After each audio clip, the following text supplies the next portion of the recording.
Les finales LFB étaient diffusées sur Sport en France. Victoire de Villeneuve d'Ascq en 2 manches secs. Maud, tu y étais pour voilà, commenter et faire un petit peu ton travail de consultant, puisqu'on sait que maintenant tu rentres un petit peu dans ce système-là. Raconte-nous un petit peu ton expérience, mais surtout bon, la victoire de Villeneuve d'Ascq, hein, puisque c'est elles qui sont championnes en titre depuis quelques jours. Exactement, donc victoire écrasante sur le match 2 où on les a vus vraiment dominer et même pas laisser la place justement à Basketland d'avoir un petit peu d'espoir de remporter le titre.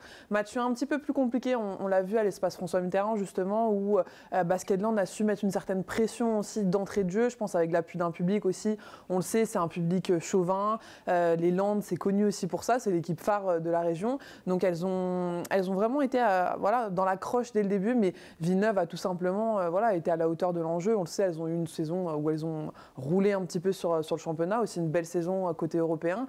Donc victoire méritée, et c'est vrai qu'elles attendaient aussi de concrétiser leur saison par un titre, parce qu'il n'y a pas eu de Coupe de France, il n'y a pas eu de championne d'Europe à proprement, même si elles sont vice-championnes, et c'est très intéressant et important de le souligner. Mais là, c'est un titre mérité pour Rachid Méziane et ses joueuses tout simplement. Un très gros travail de Rachid Méziane, justement, je voulais qu'on le cite, l'ancienne assistante de Valérie Garnier en équipe de France. 114 points encaissés, c'est peut-être du jamais vu, non ? Du jamais vu, elles avaient battu leur record qui était de 106 points, donc offensivement, collectivement. Ouais. Et alors ça s'explique pourquoi, parce qu'elles ont eu une pression défensive de dingue directement sur Basketland et une adresse aussi qui est incroyable.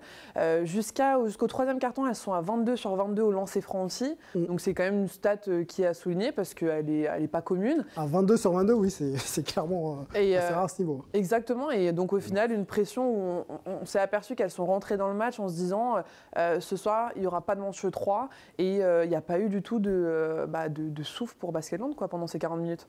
Un mot justement sur Basketland, cette équipe qui n'était pas attendue à pareille fête, hein. On se rappelle de la retraite quand même de Caps. Donc comment t'expliques un peu le fait qu'elles arrivent à ce niveau-là et que pour le coup, est-ce qu'on se dit, pardon, je vais y arriver, c'est une performance ou finalement c'est une équipe un peu surprise ? Oui et non. En fait, Julie Barène a commencé justement les finales en expliquant que c'est vrai qu'elle ne s'y attendait pas forcément. C'était un groupe jeune aussi. Il y avait beaucoup de paris, des nouvelles joueuses qui arrivaient, des joueuses qui connaissaient quand même la Ligue féminine. Donc je pense qu'aussi, cette expérience, elle explique le pourquoi elles sont arrivées en finale. Julie Barène et tout son staff aussi, on le sait à l'image de la présidente, elles ont su justement créer une identité d'équipe très rapidement. Moi, pour le voir un petit peu aussi dans les coulisses, il y avait une très bonne entente entre elles. Ça s'est retransmis justement sur le terrain. Elles ont fait aussi une finale de Coupe de France. Elles ont réussi à créer un groupe très rapidement et c'est pourquoi elles ont réussi à faire une saison aussi brillante et arriver en finale, non pas sans difficulté, parce qu'on le sait, contre Tarbes, ça a été difficile en demi-finale, mais Tarbes avec beaucoup de talent offensif. Mais voilà, c'est une logique qui a été respectée aussi. Elles ont été quand même haut dans le classement toute la saison. Elles perdent contre plus fort qu'elles, mais c'est encourageant pour la suite quand on sait qu'elles gardent un noyau dur. On enchaîne avec le basket 3-3, l'actualité du basket un global avant d'aller sur la NBA et les équipes de France. Donc l'équipe de France olympique masculine, enfin l'équipe de France masculine devient donc olympique, je vais y arriver, puisqu'elle s'est qualifiée en Hongrie. Ouais. Les filles étaient déjà qualifiées, donc qualification pour les hommes de Karim Souchu, c'était il y a quelques jours, hein, diffusé sur une autre chaîne. C'était le dernier spot à aller chercher, la dernière opportunité. C'est fait maintenant. On a pour le coup 4 équipes qualifiées donc pour les Jeux, hein, 2 en 5-5, 2 en 3-3. Thomas, qu'est-ce que ça t'inspire, le fait que le basket comme ça réussisse à placer toutes ces équipes aux Jeux? Non, mais surtout le 3-3 masculin, moi, ils m'ont fait vibrer quoi, depuis 15 jours. C'était vraiment top. Bon, du coup, en plus, ça a été diffusé sur une autre chaîne gratuite. Tout à fait. Et c'était cool de pouvoir les voir. Ça a un peu fait monter la sauce, alors qu'on est à une période où on s'y attend pas encore forcément, en fait. Et c'est cool, ça nous fait bien monter dedans. Donc, il y a 15 jours, le premier tournoi était à Hong Kong. En Corée. Ouais. Corée. Et Japon. Corée, et là c'était à Debrecen. Et là c'était en Hongrie. Et déjà on a perdu en demi, c'est ça, en Corée. Quart de finale, il me semble qu'on les Lituaniens. Ouais. Ou demi-finale. Je crois que c'est du coup qualif direct pour les demi. Oui, c'est ça. Et du coup il fallait gagner ce tournoi. Donc de toute façon c'était pas suffisant.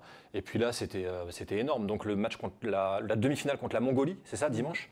Et on était en retard alors que les Mongols, pardon. Oui. Voilà. Mongolia, c'est autre chose. Je me reprends. Farah, j'aurais pu la faire celle-ci, donc bon. C'est bien que ce soit toi qui l'aies faite. Et avaient leur meilleur joueur qui venait d'être exclu, c'est ça, enfin un truc qui arrive très rare. Ouais, un petit problème de comportement sur le terrain. Et puis finalement, en plus, on est à -2, -3, -4. Et puis le tir à 2 points, donc finalement encore, enfin c'est un scénario incroyable, encore, on a vibré. Super. Théo, le basket 3-3. Ouais, bah c'est impressionnant de voir aussi l'engouement qu'il y a finalement populaire. J'avoue que j'y croyais pas des masses au début. Et en fait, non, force est de reconnaître qu'il y a quelque chose qui se passe autour. Ça trouve sa place un peu dans l'environnement des fans de basket? Oui, je trouve, notamment parmi les pratiquants, les amateurs, on sent que les gens suivent ces équipes de France sur les compétitions 3-3. Et finalement, oui, je trouve que le sport est en train de trouver vraiment sa place, son identité. Encore une fois, j'étais pas du tout convaincu au début, mais ouais, je trouve que ça prend bien. Ouais. Maud, question, hein, ça fait partie des équipes de France des jeunes en 3-3. La qualification justement du 3-3 féminin et masculin, est-ce que c'est la porte ouverte justement à une explosion potentielle pour de futurs licenciés? On l'espère. Après, je pense aussi que cette discipline pourra perdurer s'il y a des résultats à ces Jeux à Paris. On le sait, pour les filles, il y a toujours eu de très bons résultats. Elles étaient qualifiées d'office.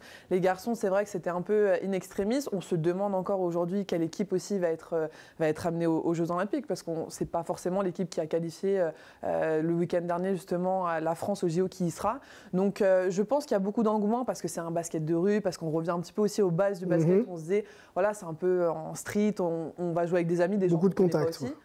Et donc, je pense que le fait qu'il y ait des résultats, qu'il y ait des médailles potentiellement cet été, ça pourrait encore plus propulser la discipline. Il faut que ça gagne, ou ne serait-ce que l'exposition de fait d'être au jeu peut déjà aider?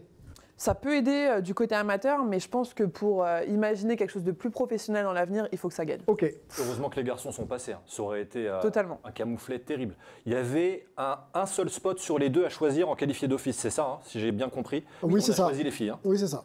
Incroyable. Les filles se sont qualifiées en fait de par les points qu'elles ont cumulés. Tu vois, l'été dernier, en fait, tu fais des tournois qui t'amènent au ranking, et quand tu es dans le top 3, donc là en l'occurrence c'était la France, la Chine et les États-Unis, ça fait que tu es qualifié d'office. C'est même pas une wildcard en fait. C'est tes points qui te permettent sur l'année. Les compétences sur le terrain, quoi. Exactement. Seul sport a priori collectif où on n'était pas qualifié d'office. Oui. Je veux dire, sur l'ensemble des JO. C'est vrai. Bon, en tout cas, ça a été, heureusement. Du coup, ça a été fait de bonne facture. C'était assez incroyable à voir là, il y a quelques jours.